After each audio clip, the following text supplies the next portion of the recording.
কেমন আছো সন্ধ্যা? তোমাকে দেখার অনেক ইচ্ছা ছিল আমার। সন্ধ্যা জোরপূর্বক একটু হাসে। সৌম্যর মামা এগিয়ে এসে বলে। কেমন আছো সন্ধ্যা মা? সন্ধ্যা মাথা নেড়ে বুঝায় সে ভালো আছে। সৌম্যর দিকে তাকালে সৌম্য এগিয়ে এসে বলে। এটা আমার মামা, মনে পড়েছে? সন্ধ্যা ভদ্রলোকটির দিকে তাকায়। সৃজার বাবা সন্ধ্যার মাথায় হাত রেখে বলে। সাম্যকে কত বলতাম তোমাকে আনতে, সৌম্য নিজেই আসতো না, তোমাকে কি আনবে? এবার থেকে তোমরা এখানেই পার্মানেন্ট হয়ে গেলে আমি কিন্তু খুশি হয়েছি। সন্ধ্যা মৃদু হাসলো। সৃজার বাবা বাজারের দিকে যায়।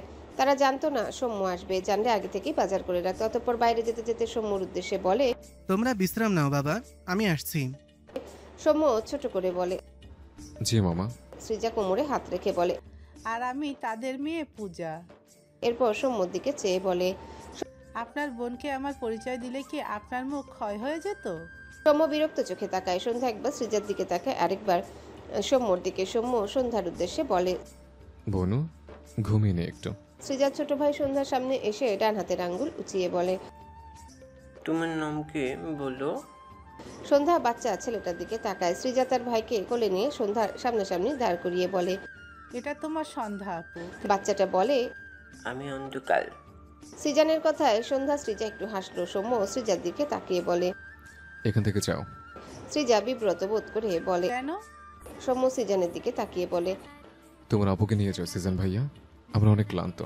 সৃজা বিরক্ত হয়ে বাইরে যেতে যেতে বিড়বিড় করে। ইচ্ছে করে আমাকে বের করে দিলে, সন্ধ্যা না থাকলে আর আসতামই না। সৃজান সৃজার গলা জড়িয়ে ধরে বলে। কি বলো? ঘোড়ার ডিম। সৃজান এক আঙ্গুল গালে ভিতর দিয়ে আওড়ায়।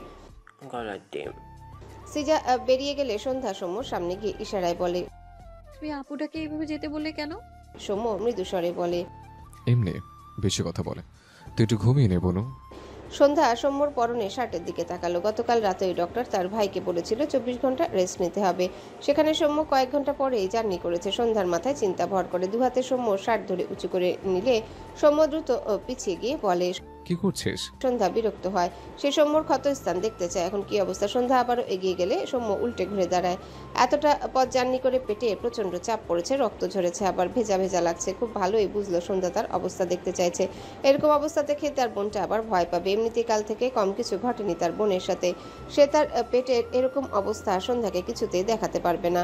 সন্ধ্যা সৌম্যর সামনে এসে আবারও শার্ট উঠাতে নিলে সৌম্য দ্রুত পায়ে বিছানার উপর গিয়ে বসে বলে। আমি ঠিক আছে, বিশ্বাস কর, তুই ঘুমা। সন্ধ্যা খুব বিরক্ত হয়। সৌম্যর সামনে গিয়ে ইশারায় বোঝায়। আমাকে দেখতে দাও ভাইয়া। সৌম্য মৃদু হেসে বলে। আমি ঠিক আছে, বিশ্বাস কর, তুই ঘুমা, আমি তোর মাথায় বিলি কেটে দিচ্ছি। সন্ধ্যার রাগ লাগছে। সে একটু ঝুঁকে সৌম্যর শার্টে হাত দিলে সৌম্য দু হাতে তার শার্ট টেনে ধরে অসহায় কণ্ঠে বলে। আরে শার্ট ধরে টানাটানি করিস না, আসলে অনেকদিন পর তোকে দেখে আমার একটু একটু লজ্জা লাগছে, বুঝলি? সৌম্যর কথা শুনে সন্ধ্যা এত অদ্ভুতভাবে তাকালো যেন সে এরকম অবাস্তব কথা তার ইহজীবনে শুনেনি। সৌম্য সন্ধ্যার দৃষ্টি দেখে অপ্রস্তুত হয়ে পড়ে। গতকালই তো কতক্ষণ খালি গায়ে ছিল। ইস, লজিকলেস কথা বলে ফেলেছে। সন্ধ্যা রেগে দুহাতে সৌম্যর মাথার চুল টেনে ধরে। সৌম্য চোখ মুখ কুঁচকে নেয়। তার শার্ট ছেড়ে সন্ধ্যার দুহাত ধরে বলে। আরে কি করছিস, চুল ছাড়। সন্ধ্যা সৌম্যর চুল ছেড়ে সুযোগ পেয়ে সৌম্যের শার্ট উঁচু করে ধরে। সৌম্যর পেটের অবস্থা দেখে বিস্ময় চোখে তাকায়। সৌম্য ঢোক গিলল। সন্ধ্যা সৌম্যর দিকে তাকালে সৌম্য সন্ধ্যার হাত ধরে তার পাশে বসিয়ে দেয়। এরপর মৃদু হেসে বলে। জার্নি করেছে তো একটু প্রবলেম হয়েছে, রেস্ট করলেই ঠিক হয়ে যাবে, তুই চিন্তা করিস না। সন্ধ্যা সৌম্যকে ঠেলে বুঝায় এক্ষুনি ডক্টরের কাছে যেতে। পরে যাবো বনু, এখন ভাল লাগছে না। সন্ধ্যা দুদিকে মাথা নেড়ে বোঝায় সে মানবে না, এক্ষুনি যেতে হবে ডক্টরের কাছে। সন্ধ্যার ঠেলাঠেলিতে সৌম্য দীর্ঘশ্বাস ফেলে। দুহাতে সন্ধ্যার দুহাত ধরে বলে। তোর ভাইকে তুই কবে থেকে বড়লোক ভাবতে শুরু করলি বনু? কথাটা শুনতেই সন্ধ্যা অবাক হয়ে সৌম্যর দিকে তাকায়। সন্ধ্যা বুঝতে পারলো তার ভাইয়ের কাছে টাকা নেই। সন্ধ্যার নিজেকে ভীষণ অসহায় লাগলো। কিছুক্ষণ শান্ত হয়ে বসে থাকলো সন্ধ্যা। মলিন মুখে সৌম্যর পাশ থেকে উঠে দাঁড়ায়। সৌম্য মাথা নিচু করে বসে থাকলো। সন্ধ্যা ব্যাগের ভেতর থেকে একটা পরিষ্কার ওড়না বের করে চোখের কোণে জমা অশ্রুকণা ডান হাতে মুছে নেয়। মনে মনে খুব করে বলল, আল্লাহ আমার ভাইকে টাকা ছাড়াই সারিয়ে দাও। এরপর সন্ধ্যা সৌম্যর সামনে এসে বসে নিজেই সৌম্যর শার্ট খুলে দিল। সৌম্য মলিন মুখে তার বোনের দিকে চেয়ে আছে। সন্ধ্যা সৌম্যর শার্ট খুলে রেখে সৌম্যর পেটে লেগে থাকা রক্তকণা তার শুকনো ওড়না দিয়ে আলতো হাতে মুছে দিতে থাকে। সন্ধ্যা এত করে চাইলো নিজেকে স্বাভাবিক রাখতে, কিন্তু পারল না। চোখ থেকে দুফোঁটা অশ্রু গড়িয়ে তার হাতের উপর পড়ে। সৌম্যর চোখ এড়ায় না, কিন্তু সে কিছু বলল না। ঘাড় বাঁকিয়ে জানালার ফাঁকে নীল আকাশের দিকে তাকায়। লম্বা শ্বাস টেনে সামনের দিকে ফিরে সন্ধ্যার মাথায় বা হাত রাখে। সন্ধ্যা ঝাপসা চোখে তাকায় সৌম্যর দিকে। দু হাতে সৌম্যর পেটে ওড়না চেপে রাখা। সৌম্যর ডান হাতে সন্ধ্যার চোখের পানি মুছে দিয়ে বোঝানোর স্বরে বলে, জানিস বনু, কষ্ট পেয়ে দুর্বল মানুষেরা কাঁদে, আর দুঃখের সুযোগ পেয়ে সে দুর্বল মানুষদের আষ্টে পৃষ্ঠে জড়িয়ে ধরে। কিন্তু আমি চাই আমার বনু হবে ভীষণ স্ট্রং। হাজারটা দুঃখ কষ্ট নিজের মাঝে মরিয়ে অটল বৃক্ষের ন্যায় শক্ত হয়ে দাঁড়িয়ে থাকবে। তুই আমার ইচ্ছেটা পূরণ করবি বনু? সন্ধ্যা মনোযোগ দিয়ে শুনলো ভাইয়ের কথা। জোরপূর্বক একটু হেসে ডান দিকে মাথা কাত করে হ্যাঁ বোঝায় সৌম্য মৃদু হাসলো। সময় বহমান, সে থেমে থাকে না। কারো হাসিতে থামে না, কারো দুঃখে থামে না, কারো অশ্রুতে থামে না, না তো কারো দীর্ঘশ্বাস অপেক্ষাতে থামে। সে তার মতো চলে যায়। যেমনটা পেরিয়েছে প্রায় 1.5 মাস। আকাশ সৌম্যদের গ্রামে গিয়েছিল সৌম্য আর সন্ধ্যার খোঁজ করতে, কিন্তু সেখানে সন্ধ্যা সৌম্য কেউ নেই। কতজনকে জিজ্ঞাসা করেছে, কিন্তু সবার একই কথা, কেউ জানে না। সৌম্য সন্ধ্যা প্রায় 2 মাসের বেশি গ্রামে যায়নি। এরপর আকাশ ভার্সিটিতে গিয়ে সৌম্যর ক্লাসমেটদের সাথে থেকে সৌম্যর রুমমেট রিহানের খোঁজ নিয়ে সেখানেও গিয়েছিল। রিহান তাকে জানায় গত 1 মাস আগে সৌম্যর সাথে তার শেষ কথা হয়। এরপর সে সৌম্যর ফোনে অনেক চেষ্টা করেছিল, কিন্তু আর পায়নি। সৌম্যরা কোথায় গিয়েছে এটাও তাকে জানায়নি। আকাশ সব জায়গা থেকে হতাশ হয়ে ফিরে এসেছে। আসমানি নওয়ানের মতো হাসি খুশি মানুষটা নিশ্চুপ হয়ে গিয়েছে। আকাশকে মাঝে মাঝে জিজ্ঞাসা করে সন্ধ্যার খোঁজ পেয়েছে কিনা। আকাশের উত্তর বরাবরই হয় না। শীতকালের শুরু। ধরনীর বুক থেকে দুপুরের কড়া রোদ মুছে গিয়েছে। নেমেছে বিকেলের ঠান্ডা আবহাওয়া। প্রকৃতি জুড়ে মৃদু বাতাস বইছে। এখনকার হাওয়া বেশ ঠান্ডা। আকাশ ব্যালকনিতে উদাম শরীরে দাঁড়িয়ে আছে। মাত্র সাবান নিয়ে এসে দাঁড়িয়েছে, পরনে সাদা গ্যাবার্ডিন প্যান্ট। দৃষ্টি বকুল ফুলের গাছতলা, যেখানে ছোট্ট ছোট্ট বকুল ফুল গাছ থেকে ঝরে মাটিতে অবহেলায় পড়ে আছে। ফুলগুলো কেউ যত্ন নিয়ে মাটি থেকে তুলছে না। আকাশের চোখের পর্দায় ভাসে সন্ধ্যার ফুল কুড়ানোর দৃশ্য। সন্ধ্যা থাকলে আজও হয়তো মাটিতে পড়ে থাকা ফুলগুলো আদুরে হাতে তার আঁচলে ভরতো। আকাশের দৃষ্টিতে অসহায়ত্ব। সন্ধ্যা নেই কেন, কোথায় হারিয়ে গেল? ডান হাতে বকুল ফুলের মালাটি মুখ বরাবর উঠিয়ে সামনে ধরে আকাশ। 1.5 মাসের বেশি হয়ে গেল ফুলগুলোর বয়স, যেটা শুকিয়ে কাঠ হয়ে গিয়েছে বলা যায়। সন্ধ্যার হাতে গাঁথা মালা। আকাশ ফেলে দেয়নি এটা। সন্ধ্যা রেখে যাওয়া চিঠিতে লেখা একটা লাইন আকাশের কানে প্রতিধ্বনিত হয় বারংবার। একটা শেষ কথা রাখবেন? বকুল ফুলের এই মালাটা শুকিয়ে গেলেও আপনার কাছে রেখে দিবেন? আকাশ বারবার এপাশ ওপাশ করে মাথা নাড়ায়। বা হাতে বেলকনির গ্রিল থাবা দেওয়ার মতো করে আঁকড়ে ধরে। ডান হাতে ধরে রাখা শুকনো ফুলের মালার পানে দৃষ্টি রেখে অসহায় কণ্ঠে বিড়বিড়িয়ে আওড়ায়, আমি তোমার শুকনো মালা রেখে দিয়েছি সন্ধ্যা, কিন্তু তুমি কোথায় হারালে? প্লিজ তোমার একটা খোঁজ দাও। আমি অসুস্থ হয়ে যাব সন্ধ্যা। অসুস্থতার কারণে তুমি, তবে কেন এই অসুস্থ আমাকে তুমি একবার দেখতে আসলে না? প্লিজ একবার দেখতে এসো। মৃদু শীতল হাওয়া আকাশের উদাম গা ছুঁয়ে দেয়। প্রশস্ত বুক ফেটে ঘাম জমতে শুরু করে। আকাশ চোখ বুঝলো। বেশ কিছুক্ষণ এভাবে থেকে হঠাৎই গটগট পায়ে ঘরের ভেতরে যায়। টেবিলের উপর থেকে ফোন নিয়ে সৌম্যর নাম্বারে কল করে। বরাবরের মতোই ফোন বন্ধ। আকাশ এ পর্যন্ত যতবার কল দিয়েছে ওপাশ থেকে প্রতিবার মেয়ে কণ্ঠে বিরক্তিকর একটা লাইন ভেসে আসতো। কাঙ্ক্ষিত নাম্বারটিতে সংযোগ দেওয়া সম্ভব হচ্ছে না। একই লাইন এবারেও ভেসে আসলো। আকাশ স্ট্যাচু হয়ে দাঁড়িয়ে রইল। এভাবেই তার দিন যায়। সন্ধ্যা বিছানার উপর জানালার ধারে চুপটি করে বসে আছে। হালকা শীত উপশম করতে গায়ে একটা পাতলা চাদর মুড়িয়েছে। নিষ্পান দৃষ্টি আকাশপানে নিবদ্ধ। সৌম্যর অসুস্থতায় প্রথম প্রথম সন্ধ্যা একটু চঞ্চলতা দেখালেও সৌম্য যত সুস্থ হতে শুরু করলো সন্ধ্যা ততই চুপচাপ হয়ে গেল। সেই রাতের খারাপ স্মৃতিগুলো যেন একটু একটু করে সন্ধ্যাকে কুকুরে খেতে শুরু করলো। মেয়েটি আর কাঁদে না। কি জানি সৌম্য বলেছিল বলে কাঁদে না, নাকি সে পাথর হয়ে গেল? সৌম্য কিছু বললে চুপচাপ ইশারায় বলে, তারপর আবারও চুপ হয়ে যায়, যেন সে কোনো রোবট। সৌম্য সন্ধ্যাকে নিয়ে খুব চিন্তা করে। সে বুঝতে পারে না কিভাবে সন্ধ্যাকে স্বাভাবিক করবে। সৃজা এত গল্প করে। সৌম্য তার ইগো রেখে নিজে সৃজাকে গিয়ে অনুরোধ করেছে তার বোনকে একটুখানি হাসাতে, তার বোনকে সময় দিতে। সৃজা কত শত হাসির কথা বলে। সন্ধ্যা এক ধ্যানে শুধু চেয়ে থাকে, হাসে না, কাঁদে না। সৃজার ভীষণ মন খারাপ হয়। সৌম্যর চিন্তার পাল্লা ভারী হয়। সৌম্য বাইরে গিয়েছে। সন্ধ্যার পায়ের কাছে সৌম্যর ফোন। সৌম্য তার ফোন 2-1 মিনিটের জন্য মাঝে মাঝে অন করে প্রয়োজনে, এরপর আবারও অফ করে রাখে। এখন ফোন বন্ধ ছিল। হয়তো সন্ধ্যার পায়ের চাপ লেগে ফোন খুলে গিয়েছে। সৌম্যর ফোন ভাইব্রেট হয়। সন্ধ্যা বুঝেছে কিনা সে মেঘলা আকাশ থেকে দৃষ্টি সরালো না, প্রয়োজন বোধ করলো না ফোন তোলার। সৃজা সন্ধ্যাকে ডাকতে ডাকতে সন্ধ্যার পাশে এসে বসে। ফোন ভাইব্রেটের শব্দ পেয়ে ফোন হাতে তুলে নেয়। নড়াচড়ায় সন্ধ্যা ঘাড় ফিরিয়ে সৃজার দিকে তাকায়। সৃজা সন্ধ্যাকে ফোন দেখিয়ে বলে, কে যেন কল করেছে সৌম্য ভাইয়ার ফোনে, আমি ধরবো না কি রেখে দিব? সন্ধ্যা কিছু বলল না। আবারও জানালার দিকে তাকাতে গিয়ে ফোনের স্ক্রিনে চোখ পড়ে সন্ধ্যার। স্ক্রিনে বড় বড় করে লেখা আকাশ ভাইয়া। সন্ধ্যার চোখ আটকায় সেথায়। সৃজা আবারও কিছু বলার আগে সন্ধ্যা টান মেরে সৃজার হাত থেকে ফোন নিয়ে নেয়। সৃজা অবাক হয়। সন্ধ্যা সৃজার দিকে চেয়ে ঢোক গিলল। কাপা হাতে কল রিসিভ করে কানে ধরে। আকাশ তখন ফোন বন্ধ পেয়েও পরপর আরও কয়েকবার কল দিচ্ছিল। হঠাৎই সৌম্যর নাম্বারে কল ঢুকলে আকাশ যেন আসমানের তারা হাতে পায়। রিসিভ হওয়ার সাথে সাথে বিচলিত কণ্ঠে ডাকে, সৌম্য তুমি কোথায়? সন্ধ্যা ঢোক গিলল। কতদিন পর আকাশের ভয়েস শুনতে পেল। চোখের কোণে জলকণা জমতে শুরু করেছে। আকাশ উত্তর না পেয়ে আবারও বলে, সৌম্য কথা বলো প্লিজ। কোথায় আছো তোমরা? সন্ধ্যা কোথায়? সন্ধ্যার চোখের সামনে আবারও সেই রাতের আবছা স্মৃতি ভেসে ওঠে। লোকটা তাকে কত বাজেভাবে ছুঁয়েছিল। গলায়, হাতে, পায়ে, মুখে কত শত ক্ষতের দাগ রয়ে গিয়েছে আজও। বাহাত কোলের উপর রাখা, যা ধীরে ধীরে কাঁপতে শুরু করেছে। সন্ধ্যার মনে পড়ল তার ভাইকে আকাশের বলা শেষ কথা। ডিভোর্স পেপার হাতে পেলে সে সৌম্যকে জানাবে। আকাশ তাকে এমনি ডিভোর্স দিতে চেয়েছিল। এইসব শুনলে তাকে কতই না ঘৃণা করবে। কথাগুলো ভাবতে সন্ধ্যার নিঃশ্বাস ভারী হয়ে আসে। ধীরে ধীরে পুরো শরীরে কম্পন শুরু হয়। নিঃশ্বাসের তীব্রতা বাড়তে থাকে। শব্দ করে শ্বাস নেয় সন্ধ্যা।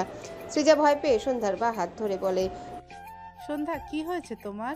সন্ধ্যা তাকালো না সৃজার পানে। চোখ জোড়া বুঝে নিয়েছে। দু চোখ থেকে টুপ করে দুফোঁটা অশ্রু গড়িয়ে পড়ে। শরীরের কম্পন বাড়লো, বই কমলো না। না চাইতেও কতদিন পর রোবটের মতো মেয়েটির চোখ ভিজলো। আকাশ সৃজার বলা সন্ধ্যা শব্দটি শুনতে পেয়েছে। সাথে সন্ধ্যার অস্বাভাবিক শ্বাস প্রশ্বাসে আকাশের বুকে চিনচিনে ব্যথার উৎপত্তি দেখা দেয়।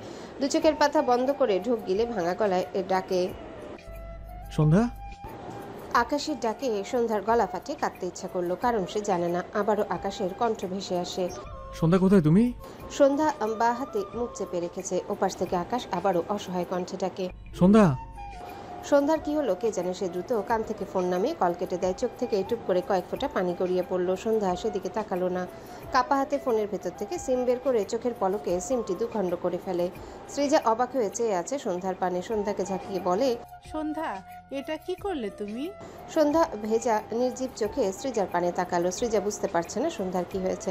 সন্ধ্যার গালে হাত দিয়ে বলে, বুঝেছি, তোমার কোনো কারণে মন খারাপ। একদম মন খারাপ করো না, একটু নিজেকে স্বাভাবিক করো বোন। সৌম্য ভাইয়া এসে তোমাকে এভাবে দেখলে কত কষ্ট পাবে জানো?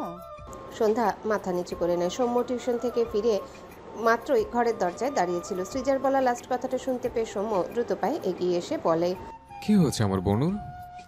সন্ধ্যা মাথা নিচু করে রাখলো। সৃজা ভাঙা সিমে টুকরো দুটো সৌম্যর দিকে বাড়িয়ে দিলে সৌম্য অবাক হয়। সৃজা বলে, আপনার ফোনে আকাশ ভাইয়া নামে সেভ করা ছিল, সে কল করেছিল আর তাই। সৌম্য মাঝপথে শক্ত কণ্ঠে বলে। এখান থেকে যাও। সৃজা মাথা নিচু করে নিল। খারাপ লাগলো তার। সৌম্য সবসময় তার সাথে অকারণে এরকম করে। সে তো সৌম্য সন্ধ্যাকে আপন ভাবে, কিন্তু সৌম্য তার উপর বরাবরই বিরক্ত হয়। সৌম্য আবারও ধমকে বলে, শ্রীজা, এখান থেকে যাও। সৃজা ঝাঁকি দিয়ে ওঠে, সাথে সন্ধ্যাও। সন্ধ্যা তার ভাইয়ের দিকে একবার তাকায়, একবার সৃজার দিকে। সৃজা বেড থেকে নেমে মাথা নিচু করে ঘর থেকে বেরিয়ে যায়। সৌম্য চোখ বুঝলো। একে তো তার বোনকে এই ট্রমা থেকে বের করতে পারছে না, তার উপর আরেক ঝামেলা এসেছে। সৌম্যর ধারণা সৃজা ফোন অন করে সন্ধ্যাকে দিয়েছিল। ভাবার কারণও আছে, সন্ধ্যা কখনোই তার ফোন ছুঁয়েও দেখে না। তার বোনটা এই জগতে থাকে কিনা সেটাই সন্দেহ। আর আজ আকাশের কল রিসিভ করে নিল। সৌম্য দীর্ঘশ্বাস ফেলে সন্ধ্যার পাশে বসে সন্ধ্যার মাথায় হাত রেখে মৃদুস্বরে ডাকে, বনু। সন্ধ্যা ঝাপসা চোখে তার ভাইয়ের দিকে তাকায়। সৌম্য মৃদু হেসে বলে, আমি চেয়েছিলাম আমার বোনও ভীষণ স্ট্রং হবে, কিন্তু তুই তো আমার কথা রাখছিস না। আমার ইচ্ছের কথা এভাবে ভুলে গেলে। সন্ধ্যা সৌম্যর ফোন হাতে নিয়ে কিছু টাইপ করে সৌম্যর দিকে তাক করে। সৌম্য ফোনের স্ক্রিনে তাকায়। আকাশ আমায় ডিভোর্স দিয়ে দেবে ভাইয়া, এই জন্যই হয়তো কল দিয়েছিল। লেখাটা পড়ে সৌম্য অবাক হয়ে তার বোনের দিকে তাকালো। আকাশের কথাটা মনে পড়ল। ডিভোর্স পেপার হাতে পেলে আমাকে কল করবে। সন্ধ্যার চোখের পানি এই গালে গড়িয়ে পড়ছে। সৌম্য হয়তো বোনের মনের কথা বুঝতে পারলো। সে এতটা অবুঝ নয়। তার ইরাবতীকে ছাড়া থাকছে, সে বোঝে এই যন্ত্রণাদায়ক অনুভূতি। তার বোনটা কত বড় হয়ে গেছে। হঠাৎ তার বোনুর একজনের সাথে বিয়ে হয়ে গেল। সময়ের ব্যবধানে তার বোনও ভালোবাসার নামক অসুখও বাঁধালো। কিন্তু সে কি করবে? একটা সম্পর্ক গড়তে যেমন পরিবারের সম্পত্তির প্রয়োজন হয় সমাজের সাথে খাপ খাওয়ানোর মতো অবস্থা, তেমনই প্রয়োজন হয় সম্পর্কে জড়ানো দুজন মানুষের সম্মতি। কিন্তু তার আর তার বোনুর ক্ষেত্রে এসব কিছুই নেই। তার আর ইরাবতীর এক হওয়ার পিছনে কোনো অনুকূল পরিবেশ ছিল না কারো সম্মতি। আর তার বোনুর ক্ষেত্রে হয়েছে দুটো মানুষের মাঝে একজন আরেকজনকে চায় না। সৌম্য দীর্ঘশ্বাস ফেলে নিজেকে সামলে নেয়, নরম গলায় পোছায়, একটা কথা শুনবি বনু? সন্ধ্যা সৌম্যর পানে আগ্রহী চোখে চেয়ে। সৌম্য একটু হেসে বলে। সন্ধ্যা ভাইয়ের কথার অর্থ বুঝতে পেরেছে। জোরপূর্বক একটু হাসে। কেউ যদি আমাদের না চায়, সেখান থেকে নিজেদের সম্মান খোয়াতে নেই, বরং সে প্রকাশ করার আগে সেখান থেকে কেটে পড়তে হয়। একটা কথা মনে রাখবে, মানুষের মান পরিমাপ হয় তার মাঝে বিদ্যমান আত্মসম্মানের মাপকাঠি দ্বারা। সত্যিই তো, সে কেন নিজের সম্মান খুইয়ে আকাশকে চায়? আকাশ তাকে চায় না। তাছাড়া তার তো গুণ খুঁজে পাওয়া যায় না, আর আকাশের গুণে শেষ হয় না। তবুও সন্ধ্যা জোর করে কেন থাকতে চাইছে? সন্ধ্যাও আর চাইবে না আকাশকে। আবার ভাবে সে তো চায় না আকাশকে, সে শুধু ডিভোর্স পেপারে সাইন করতে চায় না। কথাটা ভাবতেই সৌম্যর দিকে চেয়ে বোঝালো। সে আকাশকে চায় না, কিন্তু ডিভোর্স পেপারে সাইন করতে চায় না। সৌম্য নীরবে চেয়ে রইল। তার বোনু এখনো ছোট, আর একটু বড় হলে হয়তো নিজেই বুঝতে পারবে, তাই আর কিছু বলল না। তাছাড়া আকাশের টপিক আশায় সন্ধ্যা আগের চেয়ে একটুখানি স্বাভাবিক আচরণ করছে, এজন্য সৌম্যর ভালো লাগলো। সন্ধ্যা গালে হাত রেখে বলে। সন্ধ্যা মলিন মুখে মাথা নাড়ল। সৌম্য উঠে দাঁড়িয়ে পরনের শার্ট খুলতে খুলতে বলে, আজ তুই ভাত খেতে দে, অনেক ক্ষুধা লেগেছে। কতদিন তো হলো আমাকে ভুলেই থাকলে। মনে হচ্ছে আজ একটু একটু মনে পড়েছে তোর একটা অভাগা ভাই আছে। সন্ধ্যার মন খারাপ হলো। সে যে মাঝে মাঝে কি করে এটা নিজেই বুঝতে পারে না। কি করবে সে? বিছানার উপর থেকে নেমে ঘরের কোনায় গিয়ে প্লেটে ভাত বাড়ে। সৌম্য আর চোখে সন্ধ্যার কাজ দেখে মৃদু হাসলো। আকাশ প্রায় অনেকক্ষণ যাবৎ সন্ধ্যাকে ডেকে কোনো সাড়া পায় না। হঠাৎ কল কেটে যাওয়ার পর থেকেই সমানে কল দেয়। প্রতিবার ফোন বন্ধ দেখায়। আকাশের চোখে মুখে অসহায়ত্ব ঘিরে ধরে।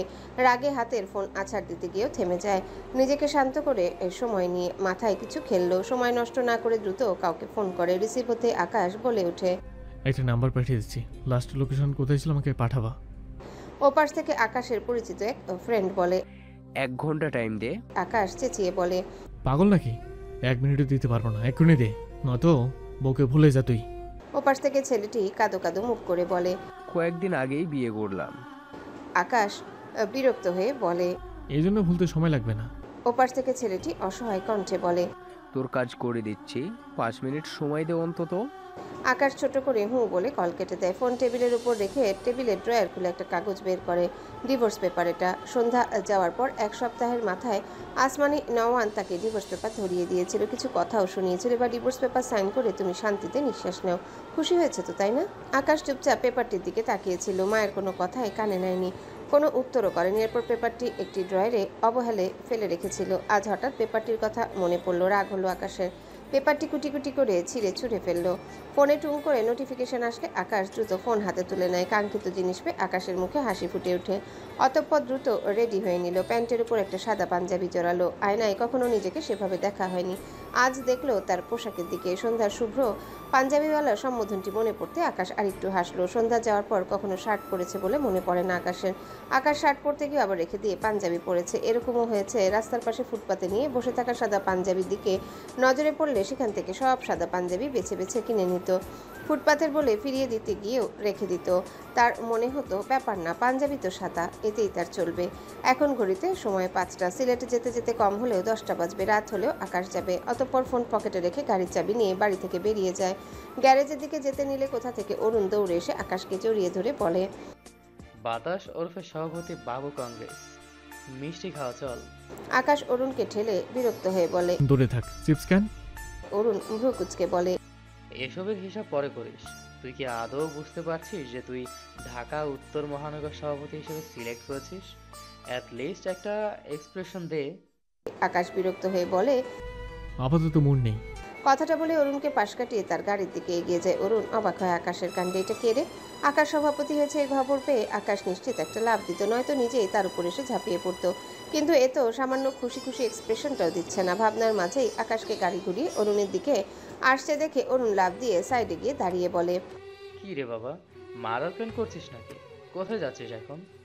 আকাশ এক সাইডে গাড়ি দাঁড় করিয়ে কাউকে কল করে। অরুণ জানালার কাছে এসে ঝুঁকে বলে, মিষ্টি কিনতে গেলে আমাকে নিয়ে যা, মিষ্টি আমার ফেভারিট। আকাশ ফোনে ওপাশের ব্যক্তিকে বলে, কাজ আছে আমার, কোথাও যেতে পারবে না, আগামীকাল দেখা হবে, বাই।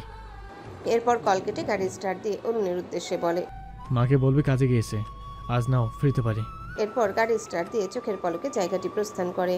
সৌম্য খাবার খেয়ে ঘরের কোনায় বসে কিছু কাগজপত্র নেড়েচেড়ে দেখছে, বিভিন্ন জায়গার দলিল। এখানে আসার পর সৃজার বাবা তাকে এগুলো বের করে দিয়েছে আর বলেছে এগুলো সব সৌম্যের মা ওনাকে দিয়েছিলেন। তার মায়ের নামে সব জায়গা। অবাক করা ব্যাপার হলো জায়গাগুলোর প্রায় সবগুলো ঢাকায়, একটা মাত্র জায়গা বাংলাদেশের কোনো এক কোনায়। সৌম্য নিজেও বুঝতে পারছে না এটা ঠিক কোথায়। তবে ঢাকার জমিগুলো অনেক ঝামেলা আছে, অর্থাৎ বলা যায় সব মানুষের দখলে চলে গিয়েছে। সৃজার বাবা আফসোস করে বলেন, সৌম্যর মা কিছু না বলেই তার কাছে এসব রাখতে দিয়েছিল। ভদ্রলোক সব কাগজগুলো যত্ন করে রেখে দিয়েছিলেন। সৌম্যর মা তার থেকে কাগজগুলো সময় করে ফেরত নেবে, কিন্তু তার আগেই তার মা মারা যায়। সৃজার বাবা এসব কাগজপত্রের কথা ভুলেই গিয়েছিলেন। অনেক বছর পর যখন কাগজগুলো বের করে খোঁজ লাগায় তখন জানতে পারে এসব মানুষের দখলে চলে গিয়েছে, কখনো পাবে কিনা তাও জানে না। এক কথায় অনেক ঝামেলা এসব। তবে একটি জায়গায় প্রায় 10 শতকের মতো জায়গা আছে যেখানে কোনো ভেজাল নেই। সৌম্যর অবাক লাগছে, তার মা এত জমির মালিক কিভাবে ছিল। মা বাবার কোনো আত্মীয়কে সৌম্য ছোট থেকে দেখেনি, যেন তাদের দাদা দাদি নানা নানি কেউই নেই। এত বড় হলো অথচ কেউই কোনোদিন খোঁজও নিতে আসেনি। সৌম্য এসব নিয়ে কখনো ভাবেনি। তবে এই কাগজগুলো পাওয়ার পর ভেবেছে। ভাবনা অনুযায়ী সৌম্যর মনে হলো তার মা অনেক বিত্তশালী পরিবারের মেয়ে ছিল। তাহলে তার মা এত কষ্ট কেন করতো? সৌম্যর হিসাব মেলে না। আরেকটি ব্যাপার সে বুঝেছে, মা তার বাবার থেকে বাঁচিয়ে রাখতে এই কাগজগুলো তারই বিশ্বস্ত মামার কাছে দিয়েছিল।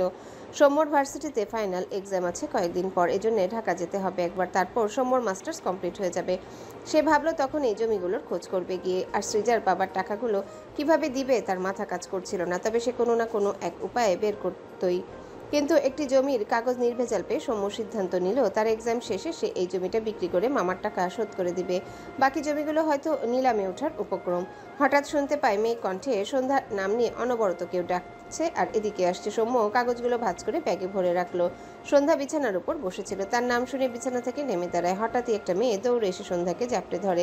সন্ধ্যা বুঝতেই পারেনি, তাল সামলাতে না পেরে পেছন দিকে হেলে ঠাস করে মেয়েটা সহ সন্ধ্যা মেঝেতে পড়ে যায়। সন্ধ্যার মাথার পিছনটা খাটের সাথে গিয়ে লাগে। সৌম্য দৌড়ে আসতে আসতে ডাকে, বনু। সোহা নিজেও হতভম্ব হয়ে গিয়েছে। পেছন থেকে সাধন বড় বড় পা ফেলে এসে তার বোন সোহাকে সন্ধ্যার উপর থেকে টেনে তুলে সোহার গালে ঠাস করে থাপ্পড় মেরে দেয়। রেগে বলে, এই তোর কমন সেন্স নেই? মেয়েটা ব্যথা পেল না? সোহা অসহায় চোখে সন্ধ্যার দিকে তাকালো। সৌম্য সন্ধ্যাকে উঠিয়ে বসিয়ে বিচলিত কণ্ঠে বলে, বনু, কোথায় ব্যথা পেয়েছিস? সন্ধ্যা সোজা হয়ে বসে মাথা নাড়িয়ে বোঝায় তেমন ব্যথা পায়নি। সোহা অনুতপ্ত স্বরে বলে, সরি সন্ধ্যা, আমি এক্সাইটমেন্টে ভুল করে জড়িয়ে ধরে ফেলেছি তোমাকে। কথাটা বলতেই পিছন থেকে সাধন সোহার মাথায় জোরে চাটি মেরে বলে, তোর তো জীবনেও শিক্ষা হবে না। সোহা রেগে সাধনের বাহুতে থাপ্পড় দিয়ে বলে, এই তুমি সবসময় আমাকে মারো কেন? তোমার হাত চুপ করে থাকে না? অসহ্য ভাই একটা। আবার বেয়াদবি করছিস? কোন চিনে আজ শিক্ষা দিব বলে দিলাম। সোহা মুখ কেলিয়ে বলে, যাও তো এখান থেকে। সারা রাস্তা মেরে মেরে এনেও শান্তি হয়নি তোমার? সাধন আবারও সোহার মাথায় থাপ্পড় মারে। সোহাও রেগে সাধনের হাতে কামড়ে ধরে। সাধন সমানে সোহার পিঠে থাপড়াচ্ছে। এদিকে সৌম্য আর সন্ধ্যা বিস্ময় দৃষ্টিতে সোহা আর সাধনের দিকে চেয়ে আছে। কথার ধরনে তো বোঝা যাচ্ছে ভাই বোন, কিন্তু এভাবে মারামারি করতে দেখে সৌম্য সন্ধ্যা অবাক না হয়ে পারল না। দুজনে ঘাড় ফিরিয়ে দুজনের দিকে মুখ চাওয়াচাই করলো। কি মনে করে দুজনে একসাথেই হেসে ফেললো। সৌম্য গাল চুলকে বলল, তুই এরকম মার খেতে চাস বনু? সন্ধ্যা গাল ফুলিয়ে তাকায়। সৌম্য হেসে আবারও সাধনার সোহার দিকে তাকায়। দুজনের অবস্থা সেম। এ ওকে মারছে, ও ওকে মারছে। সৌম্য জীবনেও সন্ধ্যাকে একটা থাপ্পড় দেয়নি, জীবনে পারবে বলেও মনে হয় না। সৃজা দৌড়ে এসে সোহাকে টেনে সরিয়ে এনে বলে, আরে সাধন ভাইয়া, তুমি ওকে মারছো কেন এভাবে? সাধন হাতের দিকে তাকিয়ে দেখলো কামড়ে পুরো মাংস বের করে দিয়েছে। রেগে বলে, একটি বিয়ে দিয়ে শান্তি হবে আমার। রাক্ষসীর মতন কামড়ে মাংস তুলে নিয়েছে। সোহা রেগে বলে, তুমি যে আমার মাথার চান্দিতে মেরে মেরে জখম করে দিলে। এরপর সৃজার দিকে তাকিয়ে বলে, আপু, ও আমার সারা রাস্তায় মাথায় চাপি মারতে মারতে এনেছে। সাধন রেগে বলে, ভালো করেছি, আরো মারা উচিত তোকে। সৃজা কপাল চাপড়ায়। এরা এত বড় হয়েও আর ভালো হলো না। সৃজা হতাশ কণ্ঠে বলে, দয়া করে তোমরা থামো। মেহমানদের সামনে দুই ভাই বোন মারামারি শুরু করে দিয়েছো। সৃজার কথায় সোহা আর সাধন দুজনেই সৌম্য আর সন্ধ্যার দিকে তাকালো। সৌম্য সন্ধ্যাকে উঠিয়ে বিছানায় বসিয়েছে। সোহা সাধন দুজনেই কেমন অপ্রস্তুত হয়ে গেল। তারা ভুলেই বসেছিল এখানে অপরিচিত দুজন আছে। মারামারির সময় কিছু মনে থাকে না। সৃজা সন্ধ্যার দিকে চেয়ে বলে, সন্ধ্যা, পরিচয় করিয়ে দিই, এর নাম সোহা আর এই ভাইয়ার নাম সাধন। অনেক আগে আমাদের এখানে থাকতো, তখন থেকে ওরা আমার একদম নিজের ভাই বোন হয়ে গিয়েছে। চঞ্চল সোহা এগিয়ে এসে সন্ধ্যার পাশে দাঁড়িয়ে বলে, আমি তোমার জন্য এসেছি। তুমি কেমন আছো সন্ধ্যা? সন্ধ্যা সৌম্য দুজনেই ভারী অবাক হয়। মেয়েটি এমনভাবে কথা বলছে যেন কতই না চেনা তাদের। সোহা হেসে বলে, আমি জানি তুমি ভালো নেই, তোমার মন ভালো করতেই আমি এসেছি। আমি যেখানে থাকি সেখানে কারো মন খারাপ থাকতেই পারে না। সন্ধ্যা মেয়েটির কথা একটু হাসলো। সাধন এগিয়ে এসে সৌম্যর উদ্দেশ্যে বলে, তুমি সৌম্য তাই না? সৌম্য উঠে দাঁড়িয়ে সাধনের দিকে হাত বাড়িয়ে কুশলাদি করে ছোট করে বলে, জি। সাধন হেসে বলে, সৃজের আব্বু আঙ্কেল আমাদের সাথে তোমাদের অনেক গল্প করতো আগে থেকেই।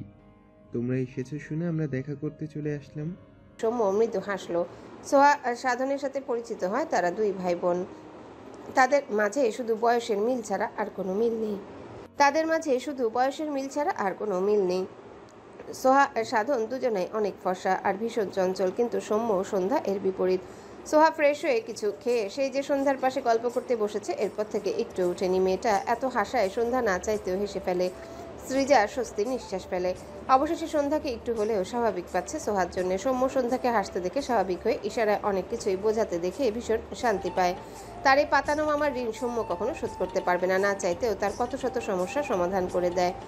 রাত তখন প্রায় 8টা। সাধন কোথা থেকে এসে সোহার মাথায় একটা চাটি মারে। সোহার কথার মাঝে মাথায় ব্যথা পেয়ে মাথা ডলতে ডলতে বা হাতে সাধনের পেট বরাবর একটা ঘুষি মারে। সাধন রেগে বলে, আমি তোর বড় ভাই, আবার মারলি আমাকে? সোহা রেগে বলে, আর তুমি যে এসে মারলে তার বেলায়?